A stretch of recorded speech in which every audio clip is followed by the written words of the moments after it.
原来这罐头上面是有小机关的，学会之后轻轻一拧，这罐头就能拧开。大家好，欢迎来到美食彩味。还不知道的朋友，错过可就可惜了。各种口味的水果罐头，各式各样的下饭神器，货架上琳琅满目，总是让人欲罢不能。可打开它们呢，确实让人头疼。尤其是我们的女性朋友们，由于力气较小，打开罐头的过程往往耗时较长，令人感到疲惫不堪。其实我们并不需要依赖蛮力，而是需要找到正确的方法。那无论是女生还是小孩，都能够轻松的打开罐头。先来看看方法一。这里大家要知道，罐头是对食物进行高温杀菌后，再通过热胀冷缩的原理进行密封的。罐头内部的温度高于外界温度，导致内部气体膨胀的状态，内部气体因冷却而缩小，形成真空状态，从而使罐头和罐头盖呢紧密贴合，密封性极高。如果您力气比较大，这里可以使用这个方法，双手手指交叉结合，然后呢压在罐头盖上，用力挤压直到听到砰的声响。现在轻轻拧开盖子就能够打开了。这个开盖的方法是利用了两只手之间的拉力和往下按压的压力结合在一起打开罐头的方法，比较实用。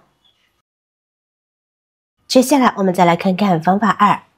平常我们打开瓶盖都是一只手抓住瓶身，另一只手抓住瓶盖，然后反方向用力将瓶盖给旋转开的。然而有些瓶盖不是太大，手掌握不下，就是太紧，无论我们怎么用力，把手都拧红了，依旧还是无法将瓶盖拧开。那么我们只需要准备一根绳子就可以打开。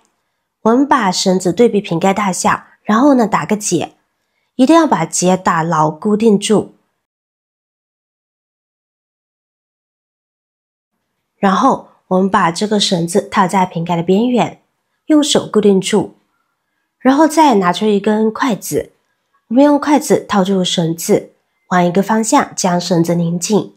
像这种礼品带上的手提绳，这个绳子呢都会非常的牢固，不用担心会断裂的情况。在旋转的过程中，绳子呢就会牢牢的绑在瓶盖上。我们尽量多转几圈，绳子将瓶盖固定的越紧，效果就越好。当木棍已经将绳子拉得很紧，不能够再旋转时，我们就可以来拧瓶盖了。只需要一只手抓住瓶身，另外一只手握紧筷子和瓶盖，并将它往打开瓶盖的方向旋转，这样就能够轻松快速的将瓶盖给拧开了，特别的简单。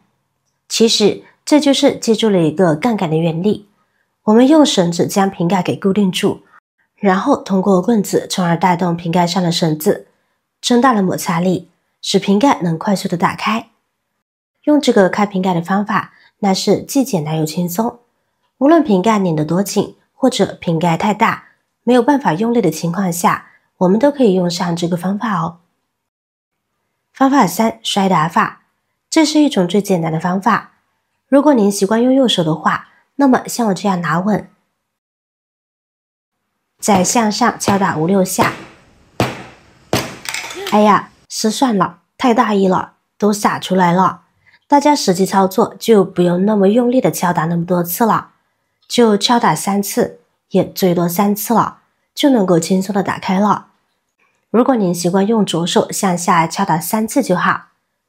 特别是喜欢吃水果罐头的小女生，力气小不方便打开盖子，就可以用这个方法来开盖。方法4，大家把罐头斜放就能够看到，罐头盖子的边缘都有一些凹槽，这是用来卡住瓶口的，从而起到密封的作用的。那么我们就可以利用工具，比如叉子、勺子、钳子等，将其卡在凹槽里，用力顶一顶，敲一下。当您听到漏气的声音，气的一声就行，然后轻轻旋转，就能够轻松的打开瓶盖啦。因为罐头呢都是抽掉里面的空气真空保存的，在我们用勺子撬动的时候，就会让盖子变松，使外面的空气进入到罐头里面，这样呢就解除了罐头真空的状态，里边外面的空气达到了平衡状态。再来打开罐头盖子，不费吹灰之力就可以轻松打开了，还是挺简单的。方法5，如果我们遇到一些个头比较大的罐头，不方便打开盖子，那么我们就可以用这个方法了。准备一个容器，我们把罐头呢倒放着放在容器里面，然后在容器里面呢倒入70度以上的热水，不要用温水，没有效果。水的热量呢刚好没个盖子的边缘就好，不要把玻璃罐淹没。现在呢就让罐头的瓶口处完全的浸泡在热水里面，大概浸泡1分钟左右就可以了。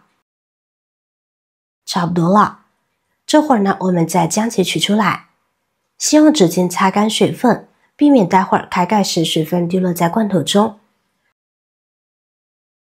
然后迅速开盖。这时很轻松的就能够把盖子打开了。这个开罐头的原理也是比较简单的，罐头盖子遇到热水慢慢发生膨胀，而罐头的盖子一般都是铁的材质，铁的膨胀速度比玻璃材质的要快，所以短时间内玻璃材质不会受到什么影响。当我们打开盖子的时候，就会变得轻松很多。方法6，当你想要打开罐头的时候，刚好您身边有一个锤子，那么您可以用锤子轻轻敲击瓶盖3下，然后呢就可以把瓶盖打开啦。这是因为我们在敲击罐头的时候，罐头的头部呢就会产生震动，这样一来就会加快原本的溶液在罐头内的气体向外溢出，从而形成膨压，减轻真空压，所以再去拧瓶盖的话就格外轻松了。